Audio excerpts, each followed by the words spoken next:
Here to talk through this Kuromasu by JinHoo Ahn.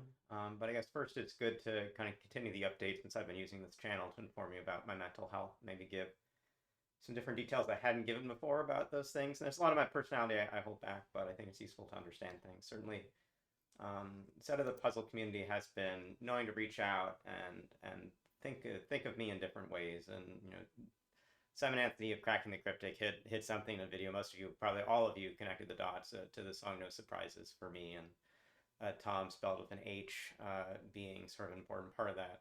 No Surprises is a song that's honestly about depression and suicide, and I've never had a suicidal thought. So I think it's helpful for you to understand that when I do care about having a heart that's full up like a landfill, a job that slowly kills you, bruises that don't heal, my exit is not about suicide. And that's why even this shirt is from, I believe, the Amnesiac tour. It's certainly in the Kid A Amnesiac era.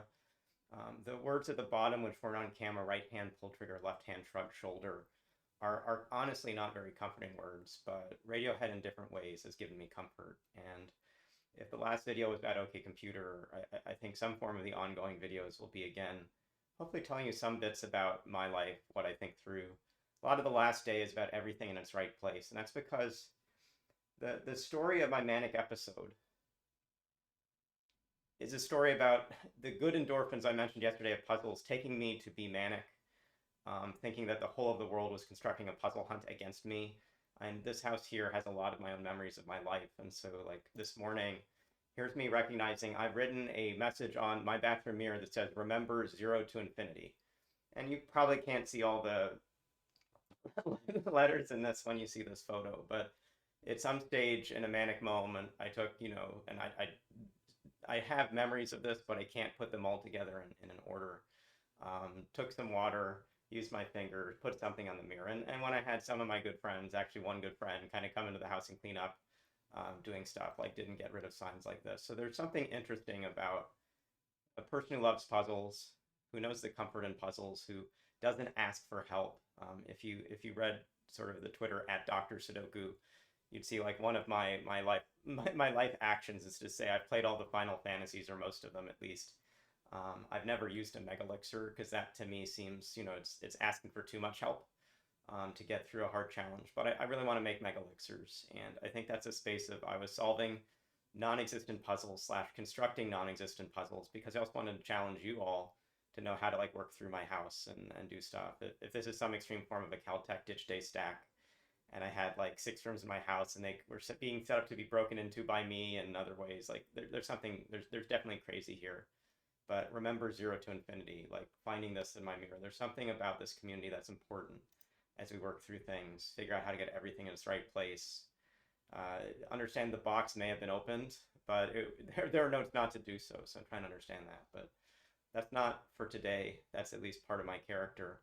Another thing you'll see for today is like I'm wearing a very specific shirt. This is a shirt my mother gave me in a care package. And for many, many years, even recognizing what Chuck Lorre was trying to do with the Big Bang Theory, I never wanted to watch it. The last time I was on a date, maybe the only time I was on a date after my longest relationship in my life, was going to a sushi restaurant in Palo Alto. And the person I was dating was asking had I watched The Big Bang Theory, and I think pretty obviously, if you actually understand my character, like I'm pretty close to Sheldon Cooper. I think that's fair. Like even my Verily coworkers will understand if this T-shirt is underneath this long sleeve shirt. That's how I've dressed in a lot of work situations for a while, but I never put the T-shirt out front. And today the T-shirt's out front because Sheldon Cooper is an example, not the best example of who I am and how I think.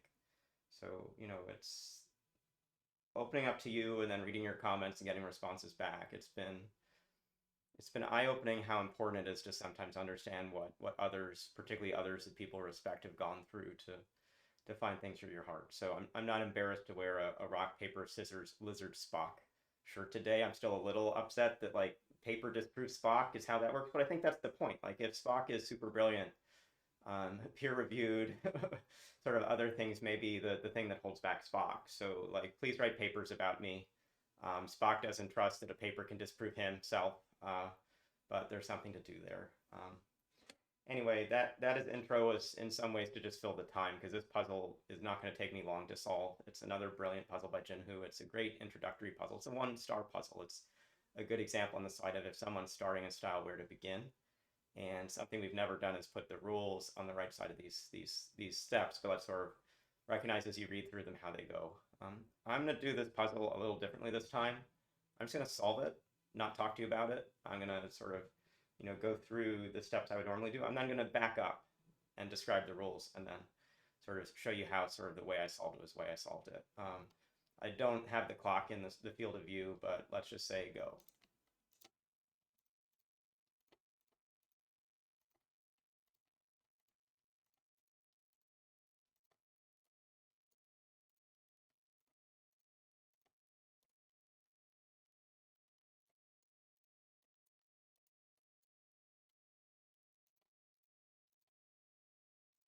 So whatever that was me solving the puzzle. And it starts from understanding the rules in general. So some of the rules are here. The first is we're shading cells of this grid so they see a certain number of clues. But these clues, like these, can't be shaded. So this 4 here already sees 4 cells. So you start by marking all those things off.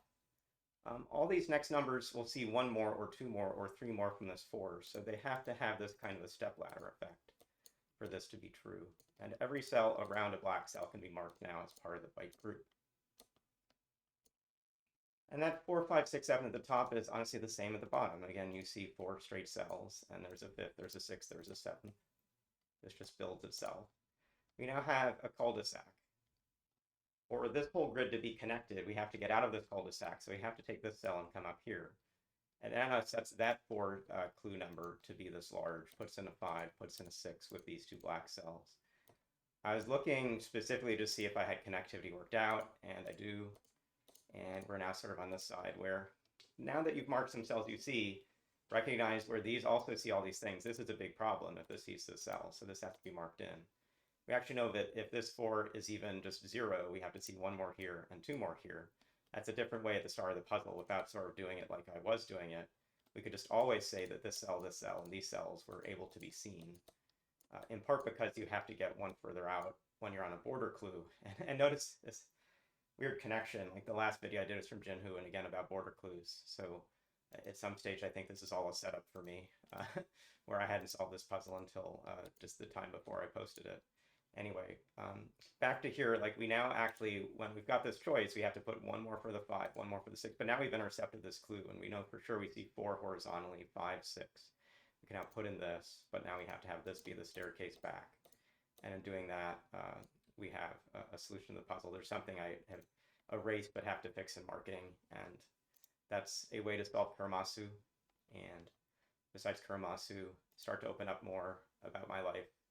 Not just Radiohead, not just this Big Bang Theory with Chuck Lorre, not just remember 0 to infinity, but with everything about this community of support and this community where my puzzles and the puzzles I ended going out to being part of my recovery right now. So thanks everyone. I'm going to keep opening up my heart. I hope these videos become entertaining for those who know the puzzles or don't, because I think telling my life story may be a way we can really crack mental illness in an interesting way. Thanks. We'll see you again soon.